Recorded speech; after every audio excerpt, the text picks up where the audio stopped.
So then, let me connect this with the problem of birth and death, which puzzles people enormously, of course. Because in order to understand what the self is, you have to remember that it doesn't need to remember anything. Just like you don't need to know how you work your thyroid gland. So then, when you die, you're not going to have to put up with everlasting non-existence, because that's not an experience. A lot of people are afraid that when they die, they're going to be locked up in a dark room forever. And sort of undergo that. But one of the most interesting things in the world, this is a yoga, this is a way of realization. Try and imagine what it will be like to go to sleep and never wake up. Think about that. Children think about it. It's one of the great wonders of life. What will it be like to go to sleep and never wake up? And if you think long enough about that, something will happen to you. You will find out, among other things, that it'll pose the next question to you. What was it like to wake up after having never gone to sleep? That was when you were born. You see, you can't have an experience of nothing. Nature abhors a vacuum. So after you're dead, the only thing that can happen is the same experience, or the same sort of experience, as when you were born.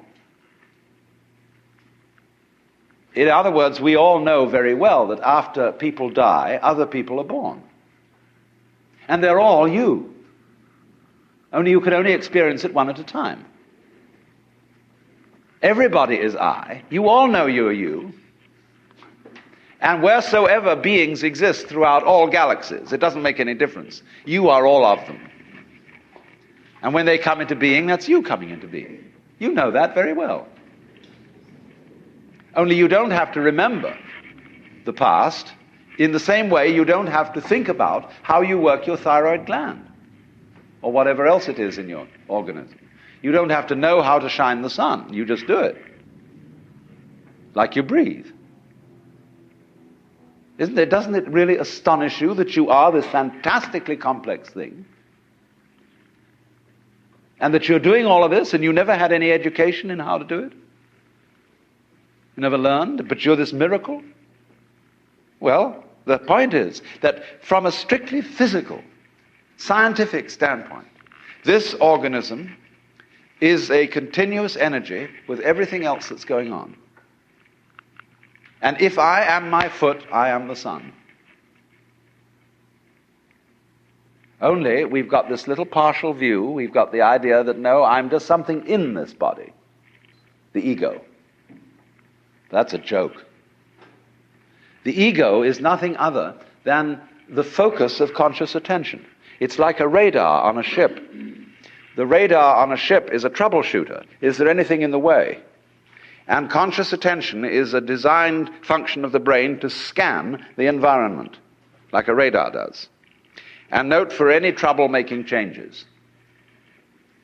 But if you identify yourself with your troubleshooter, then naturally you define yourself as being in a perpetual state of anxiety.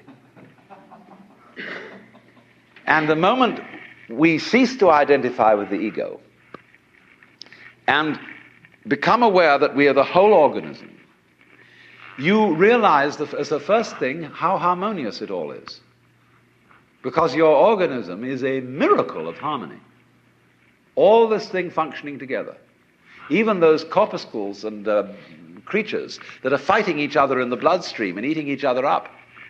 If they weren't doing that, you wouldn't be healthy. So what is discord at one level of your being is harmony at a higher level. And you begin to realize that, and you begin to be aware too that the discords of your life and the discords of people's life, which are a fight at one level, at a higher level of the universe, are healthy and harmonious. And you suddenly realize that everything that you are and do is at that level as magnificent and as free of any blemish as the patterns in waves, the markings in marble, the way a cat moves, and that this world is really okay and can't be anything else, because otherwise it couldn't exist. But the reality underneath physical existence, or which really is physical existence, because in my philosophy there's no difference between the physical and the spiritual. These are absolutely out-of-date categories. It's all process. It isn't stuff on the one hand and form on the other. It is pattern. Life is pattern. It is a dance of energy. So I will never invoke spooky knowledge. That is to say that I've had a private revelation, or that I have sensory vibrations going on a plane which you don't have.